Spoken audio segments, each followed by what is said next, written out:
G'day guys, my name is Wildkard, welcome back to my channel. Sir Eddie Jones gets his revenge 2 years later. This was actually, I think the Springboks got a little bit hard done by, to be fair.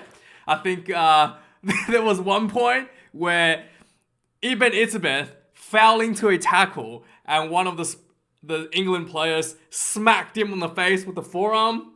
Should have been a yellow card there, even though in the World Rugby guideline nowadays, any head contact is basically a red, and then if there's mitigating factor, so even the fact that he fell into it would have mitigated that down to from a red to a yellow. So that should have been a yellow card, and England was able to get away from that.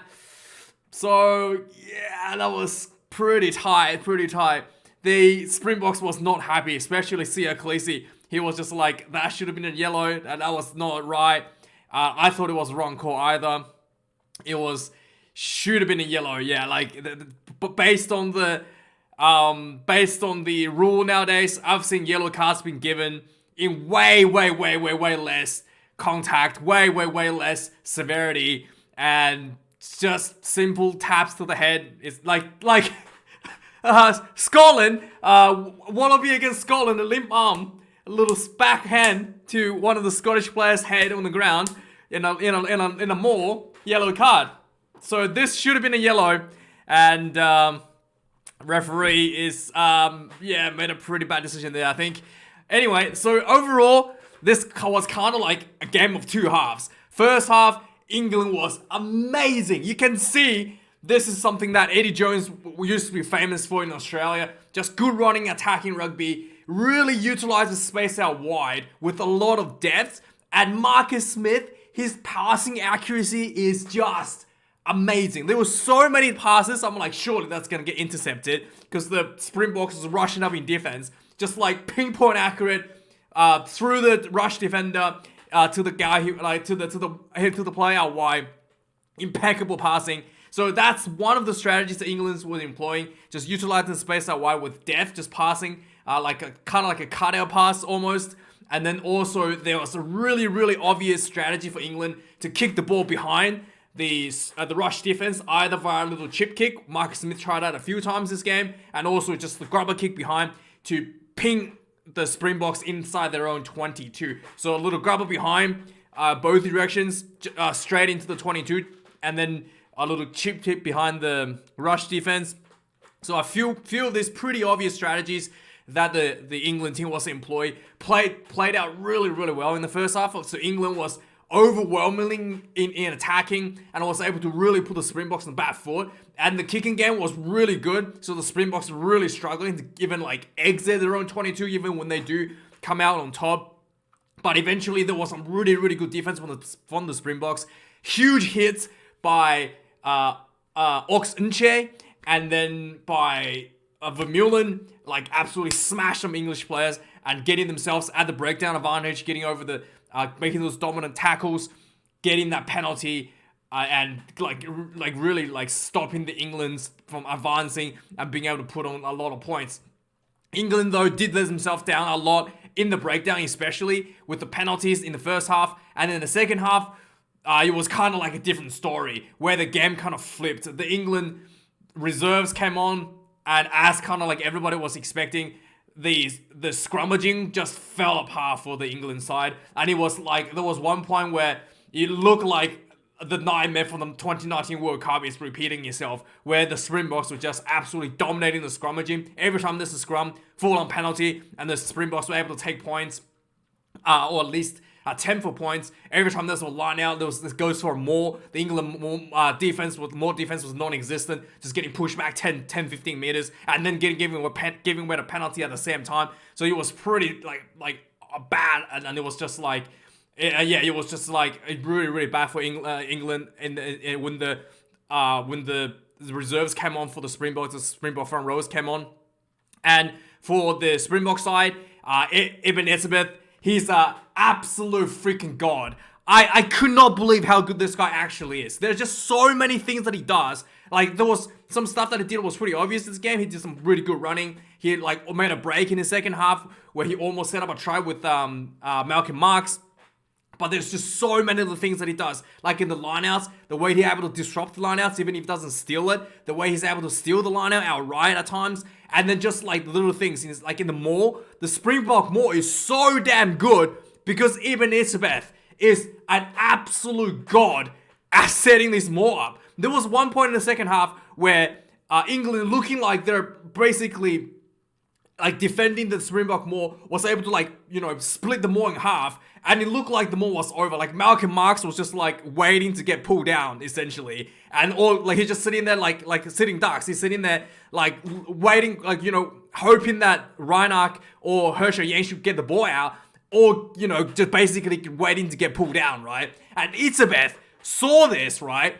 Wedges himself in front of Marx and pulls Marx on top, like onto his stomach, so that he didn't fall down and kept the maul going. So like literally, I don't even know how he did it, and like I don't even know how he did that legally. To be honest, he managed to. It looked like an obstruction to me, but he managed to somehow maintain attached to everybody. So he didn't. It wasn't like maintain attached whilst having someone was pushing against him. He pulled Malcolm Marx onto himself. And yeah, so to keep them all alive, essentially. It was like, I could not believe how good this guy actually is. He is insane. It's just, like, and he's an actual god of rugby. I could not believe it. Not to mention, he was just a menace around the park, all over the place. And yeah, I thought he probably deserved man of the match, but they gave it to like Freddie Stewart, who was also like, by far the best player from the England side. Freddie Stewart, just every time the high balls from the Springboks, able to defuse it, catch it quite cleanly, and his kicking game was really, really good. And then also his running game, being able to just hard running, being those good support lines. He actually scored a try as well by just like hard running, crashed over. There was like 2 Springboks trying to tackle him. He just bumped, like charged in anyway. Just absolutely spectacular player, Freddie Stewart. Better than Elliot Daly by a lot, actually. Not gonna lie. So yeah, so that was pretty much like the overview of the game. Let's have a quick look at the stats. So England, Springboks, 214 run meters, 204, pretty similar at full time, but at halftime England was leading in run meters, doubling the run meters over the Springboks, as their strategy was really, really playing well. 112 run meters to England at halftime to only 54 for the Springboks. Penalties at halftime was probably the next big thing. England gave away 7 penalties and Springboks gave away 4. And we should get to the penalty count in a minute when we get down a bit lower. So tackles, 90 tackles, England 79, 16 to finish. So at halftime, the Springboks were leading the tackle count 55 to 33. So second half, Springboks was pretty much turned the table around and dominated England in attacking. Kicks in play 29-27, pretty even. Lineouts lost 1 and 2. Those 2 Springbok lineout lost was just a little bit of their own mistakes there, here and there. Scrums lost as well. So the Springbok scrum was penalized in the first half due to like technical, like collapsing. So there was a few times where, yeah, literally they collapsed the Springboks collapsed the scrum in the first half. Just, I'm not too sure if there was a setup issue or maybe the ground was a little bit slippery, but yeah, they got penalized for that. Second half, the Springboks scrum was absolutely dominant, and England's scrum was just like absolutely getting destroyed. It was just scary. Every time there is a scrum, it's scary. Penalty count, this is something that England was very lucky to not lose this game. They were just giving away penalties left and right like freebies, and the Springboks, despite England's overwhelmingly good attacking game and being able to put pressure on the Springboks, that just gets, yeah, the Springboks were able to get easy points with penalties consistently to keep themselves back into the game. And then 2 yellow cards. One of the yellow card for England was repeated penalties, and one of the yellow cards against the Springboks was again that was a little bit unlucky. There was a little chip kick over the top. Sia Khaleesi jumps up to challenge the ball against Freddie Stewart. It takes out Freddie Stewart in the air. Yellow card. I thought maybe that was a little bit hard as well. I thought that could have probably just not be a yellow card because he did go up for the ball. So yeah, Springboks got a little bit hard done there as well. So England probably should have got a yellow card for that swinging arm. Didn't get one. They did get one for like repeated penalties because they're giving away way too many in their own half. So yeah, this was, yeah, anyway, let's have a look at, yeah, that's pretty much, yeah. Anyway, let's have a look at what's happening again. Let's quickly do the overview of the game. So yeah, another thing, Rassi Erasmus apparently got banned from being able to participate in any rugby activities in 2 months following his court hearings by his like referee criticism against Nick Berry. So he got 2 months banned from all rugby activities, and he's banned from match day activities till September 2022. So a year ban. So no Rassi in the running water for the Springboks for a year. The Springboks looking to challenge that decision. So anyway, right from the start, there was a first scrum of the game came out of 5 minutes in, and this was like a really important point that everybody was looking out for, because the scrummaging is something that everybody was worried about, including me. First scrum went out, the Springbok scrum maybe overcommitted a little bit, it looked like. They looked like they engaged a bit early, got penalized, so England had an attacking line out right away from the get-go. So England sets up a 5-meter line out, they go for a more, the more goes down. Then the England just a bunch of pick and drives, really shot, and they're really just like getting out in front, getting a lot of quick balls out, and then eventually there was a really nice, like a nice backline setup. You can see a big players coming up. England basically drawn in too many Springbok defenders, spreads the ball out wide, and there was just one extra player out wide in Manu Tuilangi. He gets the ball, runs into the wing for England's first try. And Tuilangi had his leg like heavily strapped.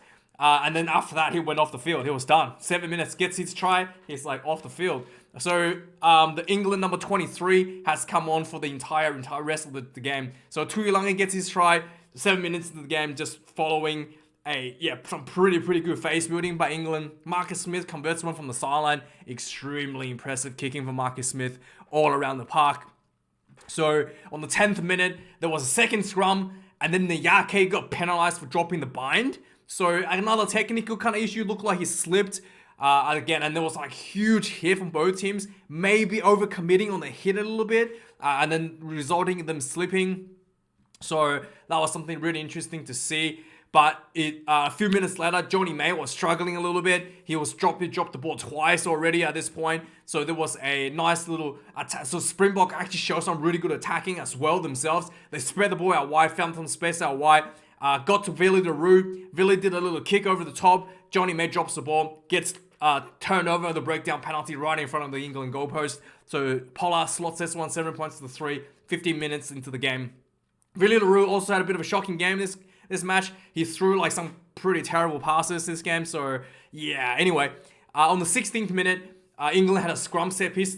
At this point, the England scrum is starting to kind of fall apart a little bit. England had a scrum, but they quickly get the ball out. They go ball to the Marcus Smith. Like I said before, Marcus Smith gets his ball. I don't know how he gets it so accurate. It's like literally Demi Delende between him and his outside runners. He throws a pass and did not get intercepted. And goes to, who was it? Yeah, I think he goes to Freddie Stewart.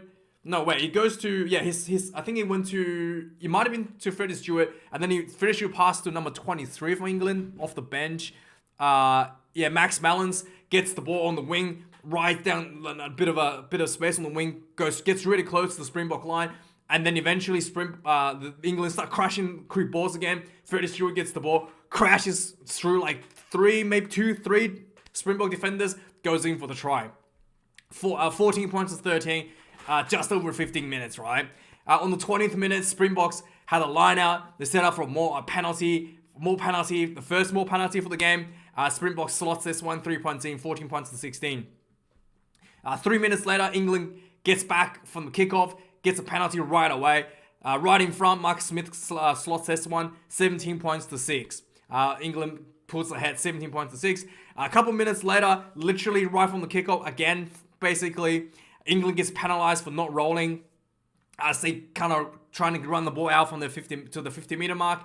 And this was 50 meter from the sideline, basically. A pretty difficult kick. 100 Pollard pops this one like a beautiful golf swing. The ball sails through the middle of the post. This was by far the best kick from Andre. I think I can't even remember. At least this was by far the best kick for Andre in 2021. At least this was the most difficult, and he slots this one. 17 points to 9, and then a few minutes later on 29th minute, Springboks more starting to pay off once again. This was a 38-meter line out for the Springboks, sets up for more. Immediately England gets penalised, and then 100 Pollard slots another 3, keep the Springboks up another 3 points, 17 points to 12 Springboks. And then after that, the England starting to put a lot of pressure on the Springboks with their running game out wide, with that just the kicking game. Basically, England starts to show a very clear strategy at this point, just pinging the Springboks inside their own 22 and forcing the Springboks to clear out, to do a clear kick, and then the Springboks are really struggling with that. So England was just pinning the Springboks down, but it was up to some really, really good defense from the Springboks, just massive hits, stopping the England line from advancing and turning the ball over. So Enche got a big hit to save the Springboks, and then there was another big hit from Mullen saving the Springboks as well.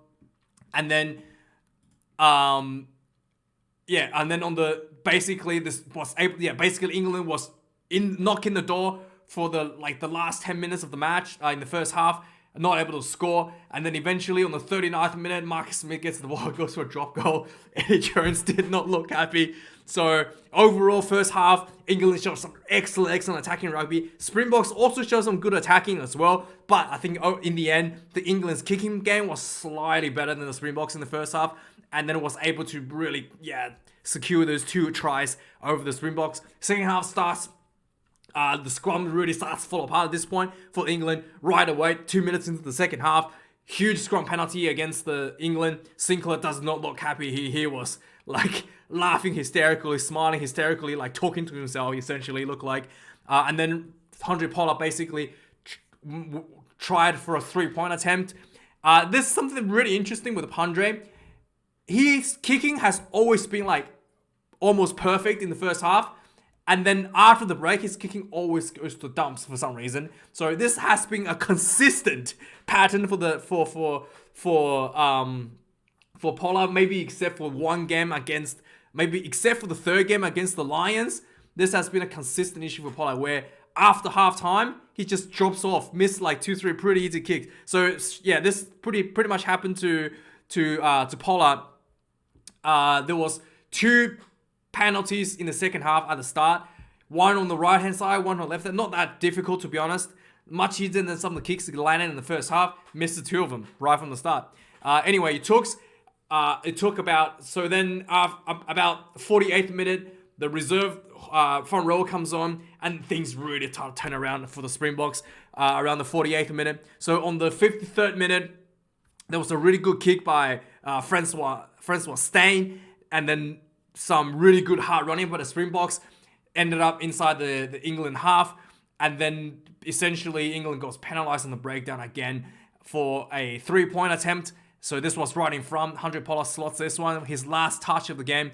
17 points to 15, Springboks 2 points behind. 2 minutes later, there was another scrum. Springbok scrum just absolutely dominated really, really badly over the England side. There was a 30-meter, they basically gets the ball to a 30-meter line out. They're not taking the points this time, realizing that the 4-packs is starting to exert dominance on the England side. So they're going for a 30-meter line out, a huge maul. And then this is starting to look like World Cup 2019 repeating itself at this point. The England front forward pack is absolutely falling apart.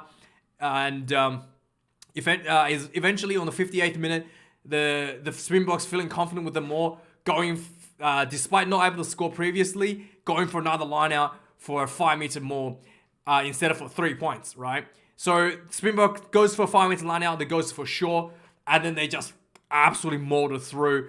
They got just a little bit short on the try line, and there was a bunch of Springbok players trying to just ram the ball in.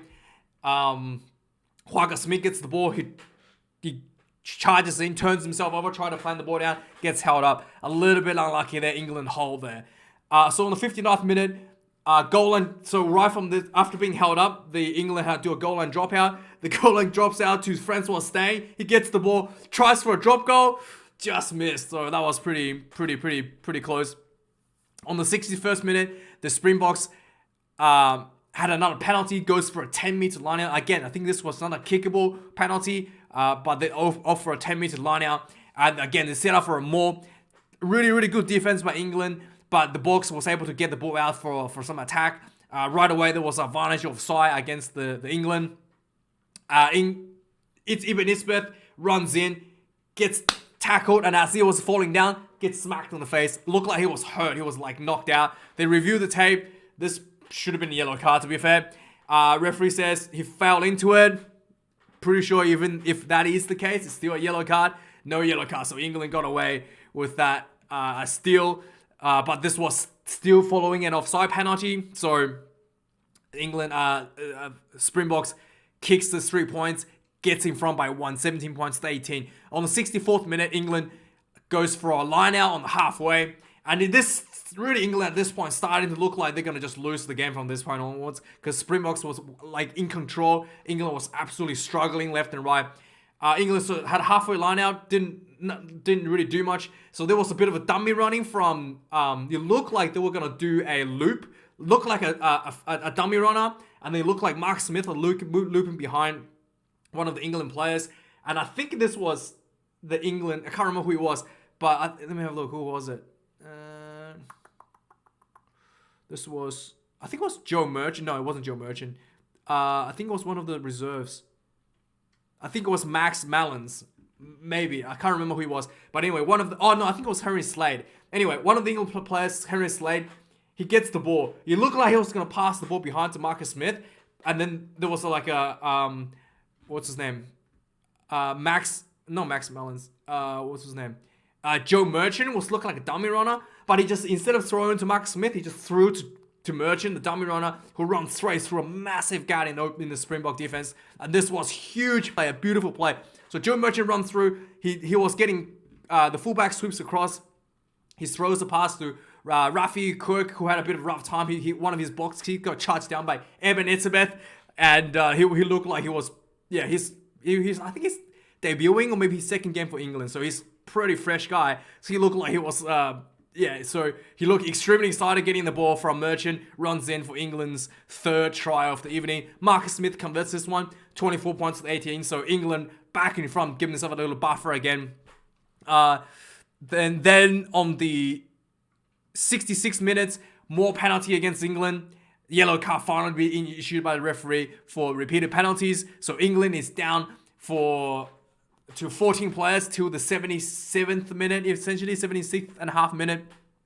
So England is starting to look like they're going to be in a bit of trouble here. So sure enough, the Springboks takes the penalty for a line out and they set up for a maul. This is the maul where it looked like England had defended it. They split it in half. Looked like Malcolm Marx was kind of isolated. Ibn Isbeth grabs Marx, pulls him on top of him whilst still intact to the England defender, so he's not obstructing. Pulls on top of him and kept the maul going. So I don't know how he saved it, but Ibn Isbeth is an absolute god. Anyway, so after Ibn Isbeth saves the maul, ball comes out. There was wide space out wide. Springbok spreads the ball out wide. Mapimpi on the wing gets the ball, puts the ball down. Nice, like quite easily goes in for this try. So the kicking attempt by Herschel Yanshis, from Elton Yanshis from the sideline. He misses it. So England still ahead by 1 point at this point.